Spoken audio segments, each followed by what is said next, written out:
Hello and welcome to Your Thoughts from the Green Room with your host, Jeff Mace. This week's topic is on building empires. They say Rome was not built in a day, and I'd like to substantiate that fact by talking about my good friend Dale Wells and his comedy troupe, The Dandies. You can see The Dandies perform on the first Wednesday of every month at the Social Capital Theatre, or you can catch them in two special upcoming events, the Fan Expo on September 3rd and their October 31st show, which will be a Movember fundraiser, which they do annually. And all of that information you can find on their website right there. There it is, right there. And follow along with the Dandies. The Dandies offer a Star Trek improvised variety show every year. Mostly Star Trek themed, with a bunch of variety acts that come in and do Star Trek based stuff sometimes, not always, but mostly. They're a great show, and Dale has built what I consider to be an empire.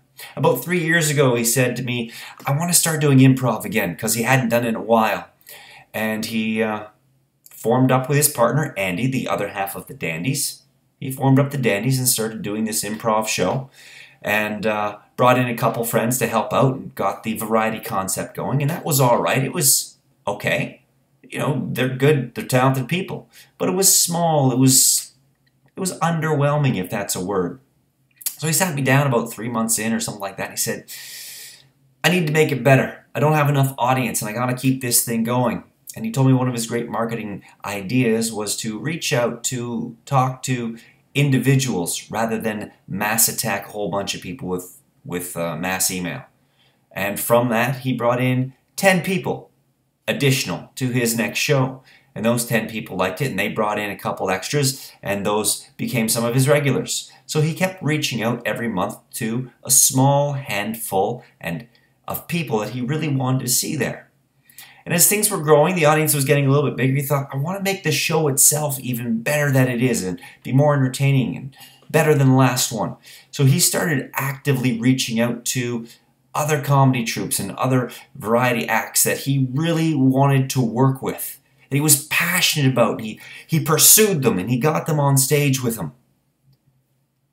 And they've all been coming back, because now the reverse is true. Because Dale is passionate about working with people, they have become passionate about working with him, and now people petition Dale to say, can I work with the Dandies in this upcoming month?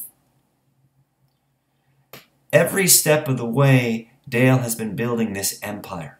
He's never once thought, oh, I'm not big enough, I'm not good enough, oh, it's so woe is me, I wish I was. He went, I did a show last night. What can I do to make it better? What can I do to evolve that show so the next one is more entertaining and I enjoy myself even more?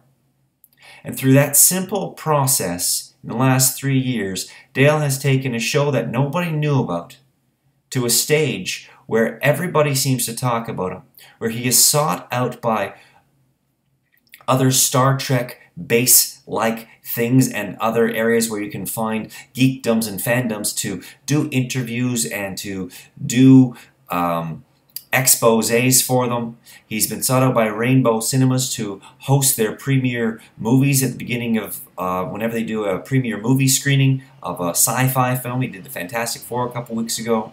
So Dale has grown an empire, ladies and gentlemen, based on a step-by-step process. So I turn to you and your week's challenge.